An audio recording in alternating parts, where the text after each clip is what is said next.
Hello friends, welcome to Connected Study channel. आज का जो टॉपिक है उसका नाम है डायनेस्टीज ऑफ एंशिएंट इंडिया, प्राचीन भारतीय राजवंश, जिसका हम कवर करेंगे पार्ट 3। पार्ट 1 और पार्ट 2 हमने कवर कर रखा है, जिसकी वीडियो की लिंक आपको डिस्क्रिप्शन बॉक्स में मिल जाएगी।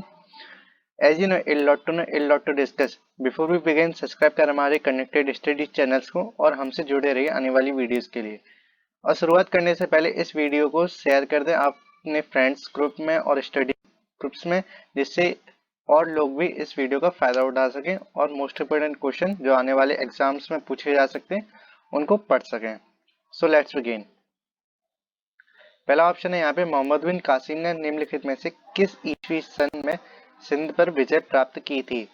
ऑप्शन है यहाँ पे 712 ईस्वी, सेकंड है यहाँ पे 812, थर्ड है यहाँ पे 912 और फोर्थ है यहाँ पे 1012 ईस्वी। तो इसका आंसर है 712 ईस्वी। मोहम्मद बिन कासिम ने 712 ईस्वी में भारत के सिंध पर विजय प्राप्त की थी। 636 ईस्वी में अरबों ने शक्तिशाली फारस साम्राज्य को मात दे दी और सिंध की ओर बढ़े। सिंध के दाबोल बंदरगाह के आसपास के इलाकों में लूटपाट की गई और बाद में खलीफा के आदेश पर मोहम्मद बिन कासिम ने 712 में मरकाना के रास्ते स्थल मार्ग पर सिंध पर हमला किया। मोहम्मद बिन कासिम ने 712 ईस्वी में भारत पर सिंध पर विजय प्राप्त की थी और उस समय का जो शासक था उसका नाम था दाहिर, जिसने अरब शासक से लड़ाई की और वो उस लड़ाई में हार गया। 636 ईस्वी में उस अरब शासक जो था मोहम्मद बिन कासिम, उसने फारस साम्राज्य को मात दी और सिंध की ओर बढ़ते हुए उसने दावोल बंदरगाह पर लूटपाट की गई थी। और फिर 712 ईस्वी में खलीफा के आदेश पर मोहम्मद बिन कासिम ने मरकाना के रास्ते सिंध पर हमला किया था और उस समय का शासक था दाहिर, जो उस समय मोहम्मद बिन कासिम से पराजित हो गया था।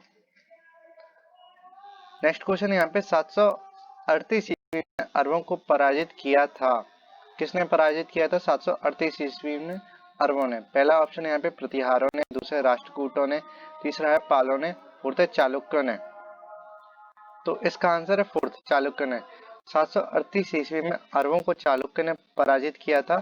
सिंध के अरब शासक को चालुक्य विक्रमादित्य 733 से 744 ईस्वी ने पराजित किया था। चालुक्य शासक था विक्रमादित्य, जिसका कार्यकाल था 733 ईस्वी से 744 ईस्वी तक, और पराजित किया था अरबों को 738 में। ठीक है। नेक्स्ट क्वेश्चन यहाँ पे थर्ड। चालुक्य ने अपना साम्राज्य कहाँ स्थापित किया था? पहला सुदूर दक्षिण में, तीसरा सेकंड है मालवा में, तीसरा दक्षिण में, फोर्थ है गुजरात में। तो इसका आंसर है थर्ड, दक्षिण में। चालुक्य ने अपना साम्राज्य दक्षिण में स्थापित किया था। इसमें 3 वंश थे। पहला है कल्याणी के जो चालुक्य वंश थे उसकी स्थापना करी थी तैलप द्वितीय ने, जिसको अपनी राजधानी बनाया था मान्यखेड़। और दूसरा था वातापी के चालुक्य वंश के संस्थापक थे जय सिंह, जिसने अपनी राजधानी को वातापी ही बनाया था। और वैगी के चालुक्य वंश का स्थापक था विष्णुवर्धन, जिसकी राजधानी वैंगी थी। याद रखें 3 थे, पहला कल्याणी, दूसरा वातापी और तीसरा है वैंगी। क्वेश्चन नंबर 4, निम्नलिखित में से भारत पर पहली बार आक्रमण करने वाले कौन थे? पहला है ऑप्शन यहाँ पे अफगान, दूसरा है मंगोल, थर्ड है अरब, फोर्थ है तुर्क। तो इसका आंसर है अरब। अरब ने पहली बार भारत पर आक्रमण किया था और किसके कहने पर किया था? खलीफा के आदेश पर मोहम्मद बिन कासिम जो सेनापति था अपनी अरब सेना का, उसने 712 ईस्वी में भारत पर आक्रमण किया था। इस समय सिंध का शासक दाहिर था, जिसे मोहम्मद बिन कासिम ने हराया था। उस समय शासक था 712 ईस्वी में भारत का शासक दाहिर, जिसे मोहम्मद बिन कासिम ने हराया था 712 ईस्वी में सिंध पर विजय पाने के लिए। फिफ्थ क्वेश्चन यहाँ पे, गीत गोविंद के लेखक कौन थे? पहला ऑप्शन है यहाँ पे जयदेव, दूसरा कल्हड़, थर्ड यहाँ पे कालिदास, फोर्थ है राजा राव। तो इसका आंसर है फर्स्ट, जयदेव। गीत गोविंद के लेखक जयदेव थे, जो सैन वंश के शासक लक्ष्मण सेन के दरबार में रहते थे। कहाँ पर रहते थे? लक्ष्मण सेन के दरबार में रहते थे, जो सैन वंश का एक शासक था। लक्ष्मण के सेन का शासनकाल सांस्कृतिक उपलब्धियों की दृष्टि से प्रसिद्ध रहा। किसकी वजह से प्रसिद्ध रहा था? लक्ष्मण सेन का शासन सांस्कृतिक उपलब्धियों की वजह से। सिक्स्थ है यहाँ पे, एलोरा के मंदिरों का निर्माण किस शासकों ने कराया था? शासक का नाम बताना है, शासक का नाम भी पूछ सकते हैं और शासक वंश भी पूछ सकते हैं। किसने एलोरा का मंदिरों का निर्माण कराया था? पहला है यहाँ पे चालुक्य, दूसरा है शुंग, तीसरा है राष्ट्रकूट, फोर्थ है पल्लव। तो इसका आंसर है थर्ड, राष्ट्रकूट। महाराष्ट्र के औरंगाबाद में स्थित एलोरा नामक पहाड़ी पर हिंदू गुहा मंदिर प्राप्त होते हैं। हिंदू गुहा मतलब कि गुफा के आकार के मंदिर प्राप्त होते हैं। इनमें से अधिकांश मंदिरों का निर्माण राष्ट्रकूट राजाओं के शासनकाल में किया गया था। किसके शासनकाल में? राष्ट्रकूट राजाओं के शासनकाल में किया था। एलोरा में गुफा एवं शीतकीर्ण मंदिर हिंदू, बौद्ध और जैनों का प्रतिनिधित्व करते हैं। किन का प्रतिनिधित्व करते हैं? कौन से धर्म का प्रतिनिधित्व करते हैं? हिंदू, बौद्ध और जैन, इन तीन धर्मों का प्रतिनिधित्व करते हैं एलोरा के प्रसिद्ध मंदिर। कहाँ पर स्थित है? महाराष्ट्र के औरंगाबाद में। 7 क्वेश्चन है, महाबलीपुरम के रथों का निर्माण किसके शासन काल में हुआ था? पहला ऑप्शन है यहाँ पे पालों के, दूसरा चोलों के, फिर तीसरा है राष्ट्रकूटों के, फोर्थ है पल्लवों के। तो इसका आंसर है फोर्थ, पल्लवों के। पल्लव शासक नरसिंह वर्मन प्रथम के काल में एकाश्मक मंदिर जिन्हें रथ कहा जाता है, एकाश्मक मंदिर जिन्हें रथ कहा जाता है, याद का निर्माण हुआ था। किसके शासक काल में? पल्लव शासक नरसिंह वर्मन प्रथम के काल में इन मंदिरों का निर्माण हुआ था। ये सभी महाबलीपुरम में, महाबली एक शहर का नाम है, उसमें ये विद्यमान है। इनमें धर्म राजरथ का सबसे प्रसिद्ध है, राजरथ।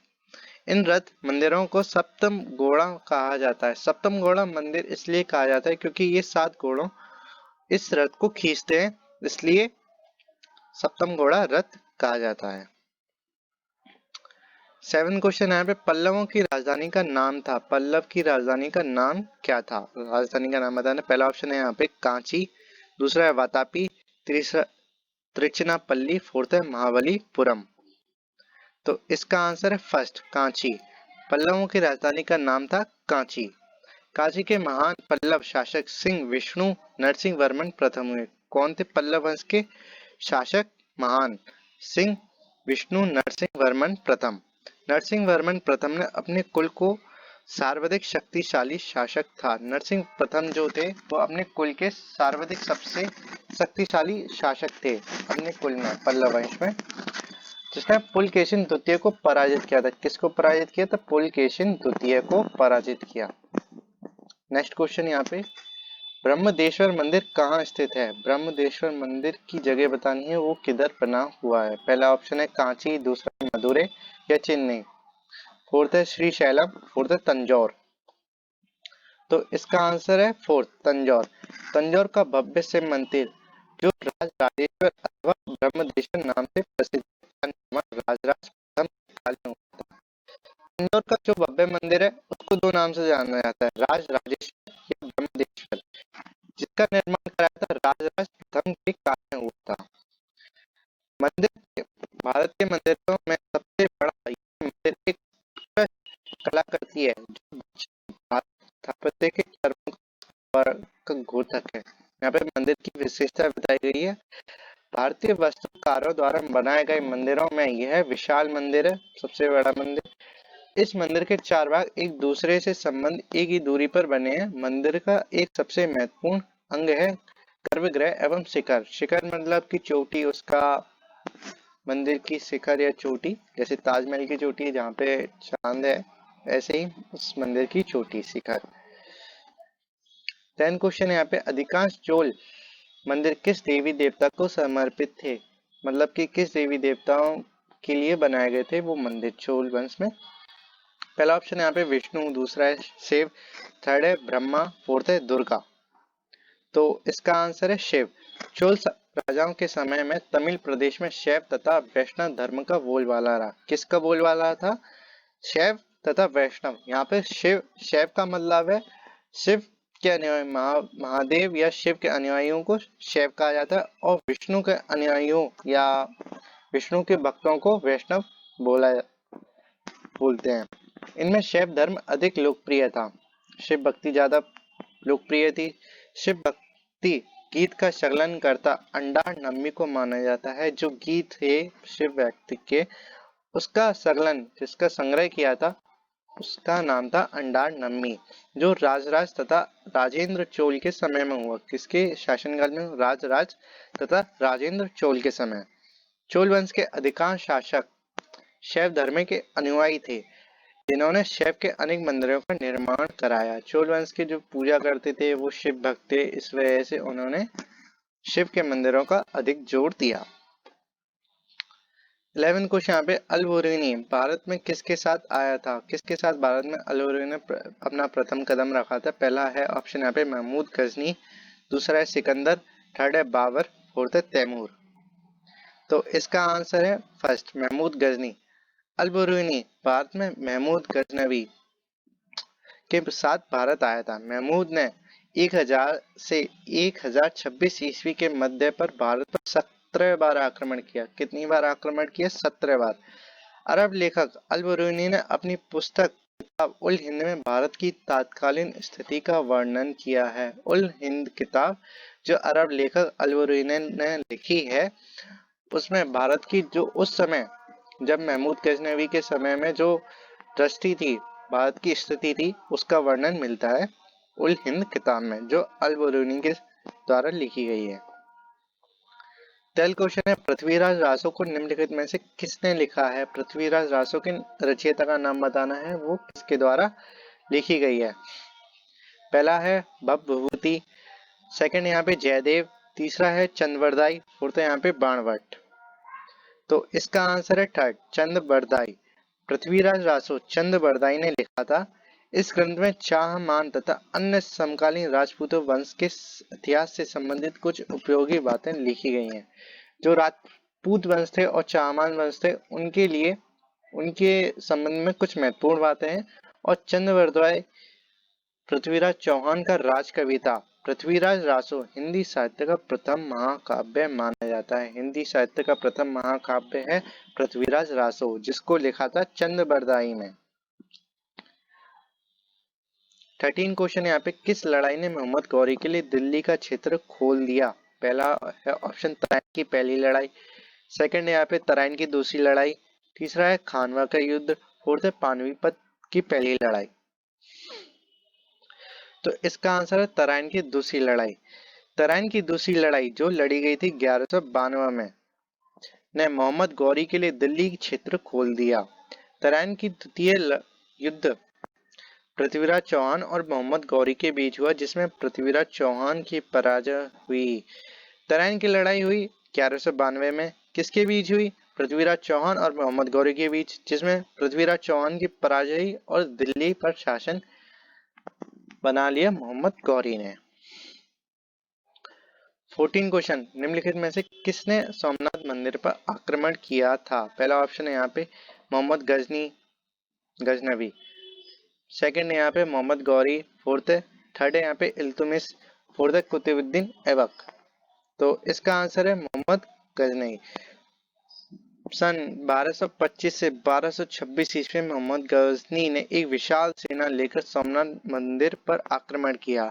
महमूद गजनवी का यह सबसे प्रसिद्ध अभियान है, क्योंकि इसने बहुत बार आक्रमण किया सोमनाथ मंदिर पर और बहुत सारे हमारे सोमनाथ मंदिर के खजाने को लूट कर चला गया अरब शासन में। सोमनाथ का मंदिर गुजरात में स्थित भारत में सबसे महत्वपूर्ण मंदिरों में है। यह शिव मंदिर है। कहाँ पर स्थित है? गुजरात के समुद्री तटीय भाग पर स्थित है। समुद्र से लगे कुछ दूर ही ये स्थित है गुजरात में। ये दादर नागर हवेली के आसपास के इलाकों में कुछ दूरी पर ये मंदिर स्थित है। 15 यहाँ पे, चोल वंश में ग्राम प्रशासन के बारे में किस शिलालेख में उल्लेख मिलता है? पहला है यहाँ पे जूनागढ़, दूसरा है उत्तरा मेरू, थर्ड है यहाँ पे नासिक। यहाँ पे फोर्थ क्वेश्चन है, इन तीनों ऑप्शन में से देना है। चोल वंश में ग्राम प्रशासन के बारे में किस शिलालेख में मिला है?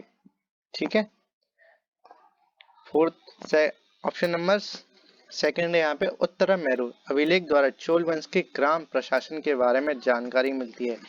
किसके द्वारा मिलती है? उत्तर मेरूर अभिलेख के द्वारा चोल वंश के ग्राम प्रशासन के बारे में जानकारी मिलती है। यह शिलालेख तमिलनाडु के कांचीपुरम में एक मंदिर की दीवार पर उत्कीर्ण है, जिसमें काल में स्थानीय प्रशासन के लिए पदाधिकारी के चुनाव की प्रक्रिया का वर्णन है। ये तमिलनाडु के कांचीपुरम मंदिर है, उसमें दीवार पर उत्कीर्ण करा गया है कि ये चोल वंश में ग्राम प्रशासन कैसा था। उसमें ये बताया गया है कि जो हमारा चोल वंश के जो पदाधिकारी थे उनका चुनाव प्रक्रिया क्या थी। 16 क्वेश्चन, सिंध पर विजय प्राप्त करने वाले अरब सेना के सेनापति का नाम बताइए। सिंध पर विजय प्राप्त किसने की?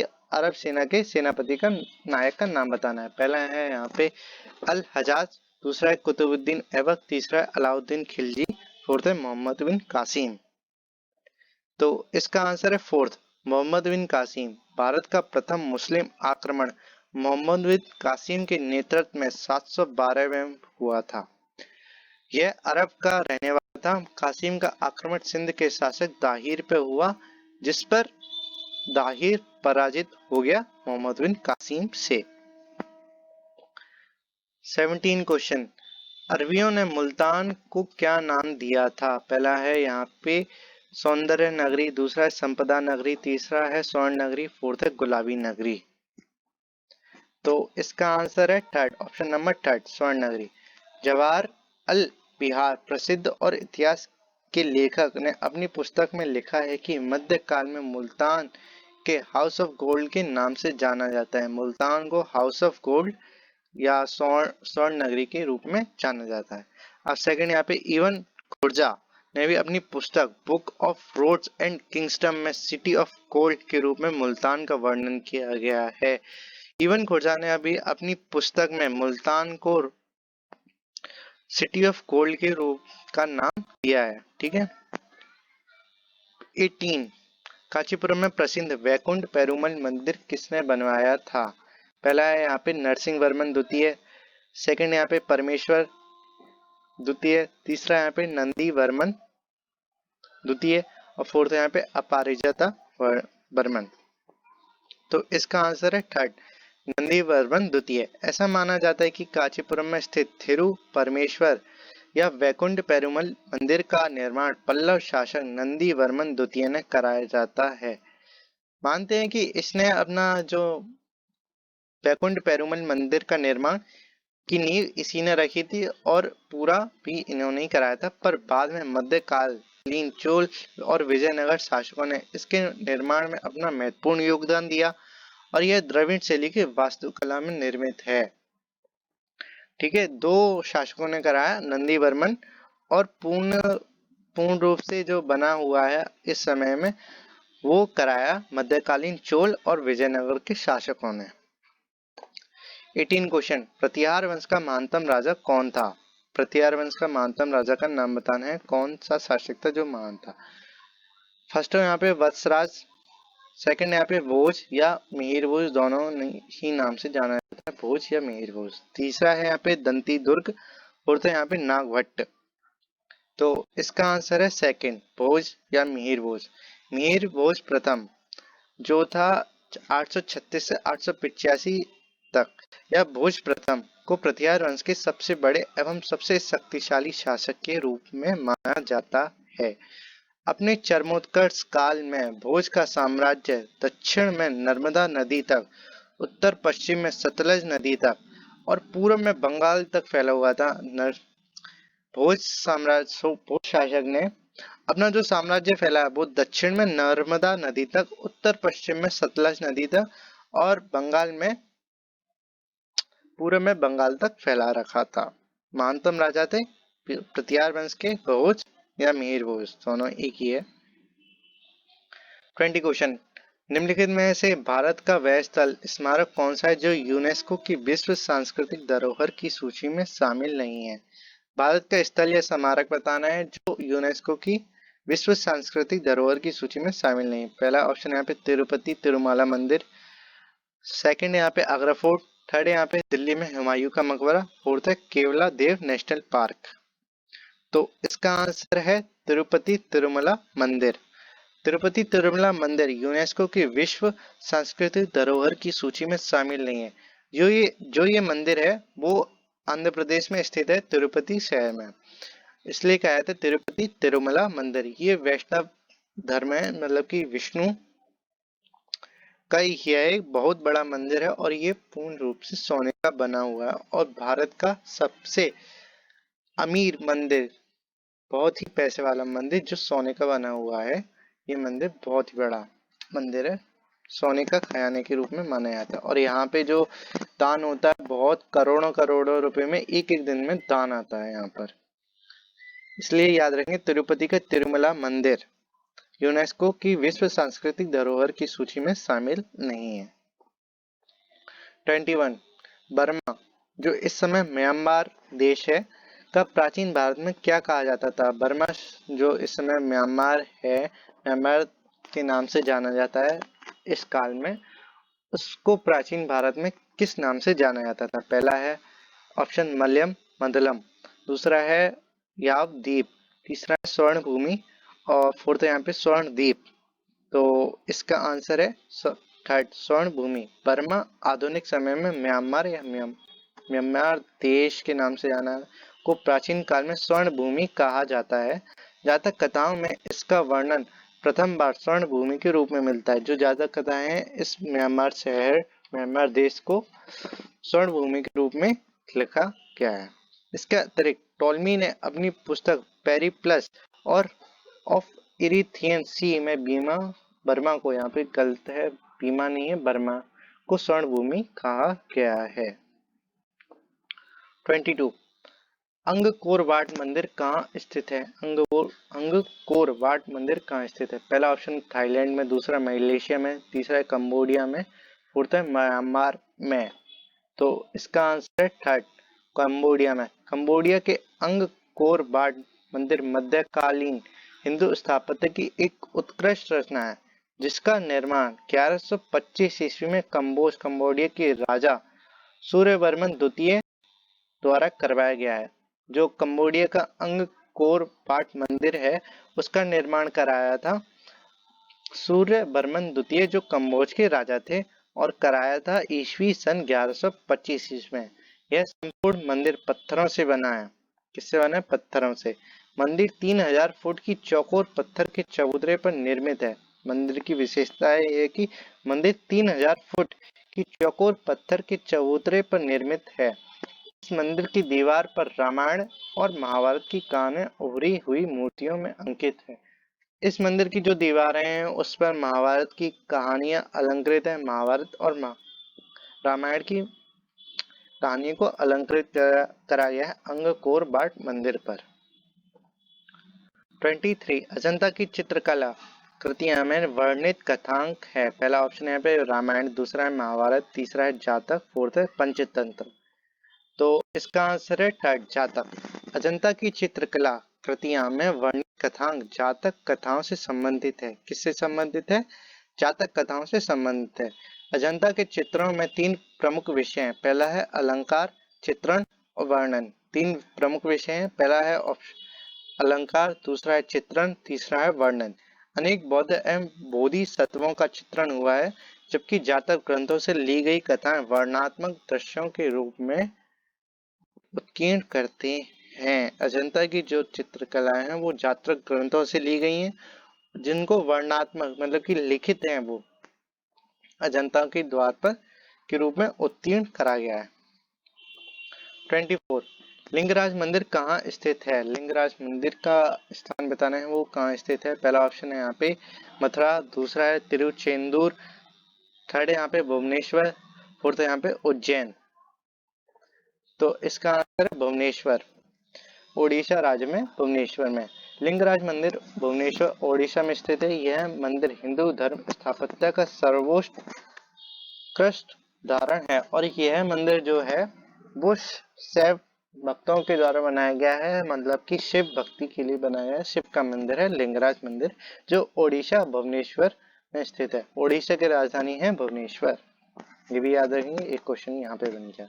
25 सांची का महास्तूप है कहाँ स्थित है? पहला ऑप्शन है उत्तर प्रदेश में, दूसरा है मध्य प्रदेश में, तीसरा है अरुणाचल प्रदेश में, फोर्थ है आंध्र प्रदेश में। तो इसका आंसर है सेकंड, मध्य प्रदेश में। सांची का स्तूप रायसेन मध्य प्रदेश जिला मुख्यालय से 25 किलोमीटर की दूरी पर ऐतिहासिक नगरी विदिशा के समीप स्थित है। रायपुर मध्य प्रदेश का एक जिला है, उसके मुख्यालय से 25 किलोमीटर की दूर एक नगरी है जिसका नाम है विदिशा के समीप स्थित है। यहाँ पर 3 स्तूपों का निर्माण हुआ है। यह एक विशाल तथा 2 छोटे स्तूप हैं। एक विशाल स्तूप है और 2 छोटे स्तूप है। स्तूप का निर्माण अशोक के समय ईंटों की सहायता से हुआ था तथा उसके चारों ओर काष्ठ की वेदिका बनी थी, परंतु शुंग काल में उसे पाषाण पटियाओं से जड़ा गया था और वेदिका भी पत्थर की बनाई गई थी। अशोक के काल में ये ईंटों की सहायता से बना हुआ था और जो उसके चारों ओर काष्ठ की मतलब की लकड़ी की वेदिका बनाई गई थी, दीवार बनाई गई थी लकड़ी की। परंतु जब शुंग डायनेस्टी आई, शुंग काल आया, तो उसने पटियाओं से जड़ दिया और वेदिका भी जो चारों ओर दीवार बनाती है वो भी पत्थर की बनवा दी गई।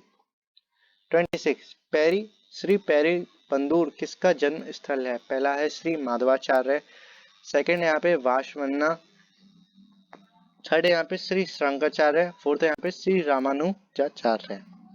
तो इसका आंसर है श्री रामानुजाचार्य। श्री पेरम्बटूर तमिलनाडु में स्थित है, जो मुख्य रूप से हिंदू वैष्णव संत रामानुज की जन्म स्थली है। किसकी स्थली है? रामानुज की स्थली है। इसके अतिरिक्त यहीं पर पूर्व प्रधानमंत्री राजीव गांधी की मृत्यु बम विस्फोट से हुई थी। यहीं पर एक बम विस्फोट हुआ और हमारे राजीव गांधी जो राहुल गांधी के पिता हैं उनकी मृत्यु हो गई। 27 चीनी यात्रियों ने सर्वप्रथम भारत की यात्रा क्यों की? पहला ऑप्शन है यहाँ पे उन्हें बौद्ध धर्म में रुचि थी, सेकंड उन्हें भारतीय राजाओं ने आमंत्रित किया था, और थर्ड यहाँ पे उन्हें भारतीय संस्कृति के अध्ययन करने में रुचि थी, और फोर्थ यहाँ पे उन्हें भारत में रहने की इच्छा थी। ये 4 ऑप्शन है, इन चारों में से बताना है। तो इसका आंसर है फर्स्ट, उन्हें बौद्ध धर्म में रुचि थी। बौद्ध धर्म का प्रचार हो जाने के बाद बड़ी संख्या में चीनी यात्री धार्मिक पुस्तकें प्राप्त करने और बौद्ध धर्म से संबंधित पवित्र स्थानों का भ्रमण करने के लिए भारत आए। जब अशोक आया, अशोक ने बौद्ध धर्म का बहुत जोर से प्रचार किया। अन्य राजा आए, जैसे मौर्य डायनेस्टी आई, उन्होंने भी बौद्ध धर्म का बहुत प्रचार किया, जिससे चीनी यात्री बहुत प्रसन्न हुए और भारत में आने लगे धार्मिक पुस्तकें और बौद्ध धर्म की जो पवित्र स्थल थे उनकी भ्रमण करने के लिए। इनमें से प्रथम थे जो महान इम्पोर्टेंट है वो है ईत्स्यांग, हिनस्यांग और हुएनस्यांग। ये 3 सबसे महत्वपूर्ण यात्री हैं चीनी के। 28 प्राचीन भारत में प्राचीनतम बौद्ध विश्वविद्यालय का नाम बताइए। प्राचीनतम बौद्ध विश्वविद्यालय का नाम बताना है। पहला ऑप्शन है यहाँ पे तक्षशिला, दूसरा है नालंदा, तीसरा है उदनपुरी, फोर्थ है कांची।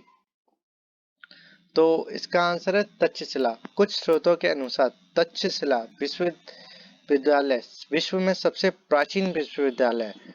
स्रोतों के अनुसार इसका निर्माण ईसा पूर्व 10वीं शताब्दी में किया गया था, जबकि इसका पतन पूर्व 5वीं शताब्दी में हुआ था। उल्टा चलता है यहाँ पे 10वीं प्राचीन काल में, तब उल्टा चलते थे सन। तो इसका निर्माण हुआ था 10वीं शताब्दी में और 5वीं शताब्दी में इसका पतन हो गया। इसमें ही जो मौर्य साम्राज्य के चंद्रगुप्त मौर्य थे, उनके गुरु वैष्णव या विष्णु सेन और कौटिल्य ने यहीं पर शिक्षा दीक्षा ग्रहण करी थी। चंद्रगुप्त ने भी यहीं पर अपनी सैनिक शिक्षा भी प्राप्त करी थी तक्षशिला में। और ये विश्वविद्यालय पाकिस्तान में था। जो इस समय प्रेजेंट है वो इस समय पाकिस्तान है। पहले तो सब विलय था, पूरा भारत एक ही था, संघ एक ही था, ये भारत में ही काउंट होता था, पर बंटवारे के बाद ये तक्षशिला पाकिस्तान में स्थित है। 29 भारत सरकार ने निम्नलिखित में से किस शासक में अपना प्रतीक लेकर अपनाया है? पहला है अशोक। जो भारत सरकार का जो सिंबल है वो किस शासक से लेकर अपनाया है? पहला है यहाँ पे अशोक, दूसरा है कृष्ण देव राय, थर्ड यहाँ पे पुलकेशिन, फोर्थ है कनिष्क। तो इसका आंसर अशोक। भारत में राष्ट्रीय चिन्ह सम्राट अकबर के कार्यकाल में प्राप्त हुआ था। किसके कार्यकाल में? अकबर के कार्यकाल में। यह उत्तर प्रदेश में वाराणसी के निकट सारनाथ से लिया गया है, जो सिंह की एक प्रजाति है। सिंह की एक प्रजाति है जो सारनाथ से लिया गया है, वाराणसी के निकट सारनाथ से लिया गया है। सारनाथ पर ही यहीं पर किसने उपदेश दिया था पहला, वो आप कमेंट सेक्शन में बताएंगे। बौद्ध धर्म का जो उपदेश दिया था वो यहीं पर दिया गया था, पर किसने दिया था उस व्यक्ति का नाम बताना है आपको कमेंट सेक्शन में।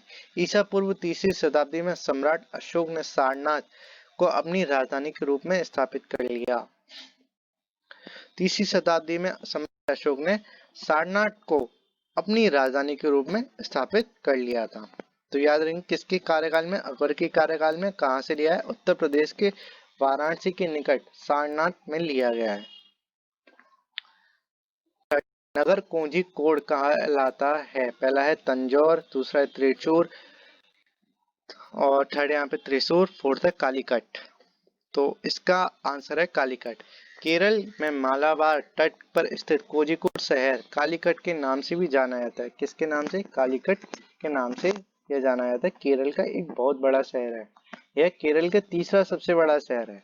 प्राचीन काल के दौरान पूर्वी क्षेत्र में मसालों के एक बड़े व्यापारिक केंद्र के रूप में भूमिका निभाने के कारण इसे मसालों का शहर की उपाधि प्राप्त हो गई। मसालों की शहर भी कहा जाता है इसको, क्योंकि जो प्राचीन काल में इसमें मसालों की भूमिका निभाई थी बहुत। पूर्वी क्षेत्र के दौरान बड़े व्यापारिक केंद्र के रूप में मसालों के व्यापार होता था इस क्षेत्र से, तो इसलिए इसका नाम पड़ गया मसालों का शहर। बाद में यह जमोरीन शासक की राजधानी बनी। किसके शासकों की राजधानी बनी? जमोरीन शासकों की राजधानी बनी। So guys, this is the end of the video. Hope you guys learned from it most important question of for next competitive exam. So इसी के साथ हमने कवर कर रखे हैं प्राचीन भारतीय राजवंश के पार्ट 1, पार्ट 2, पार्ट 3, जिसमें पार्ट 3 में सारे राजवंश जो हमारे राजवंश रह गए थे उन सभी क्वेश्चन को हमने कवर कर लिया है। अब जो आगे जो वीडियो बनेगी वो नया टॉपिक होगा। और गाइस सब्सक्राइब करें हमारे कनेक्टेड स्टडी चैनल्स को और वीडियो को शेयर करें, जिससे आपके फ्रेंड्स भी इन महत्वपूर्ण क्वेश्चन, इंपोर्टेंट क्वेश्चन को आने वाले एग्जाम्स के लिए पढ़ सकें। So guys, thanks for watching and listening, signing off.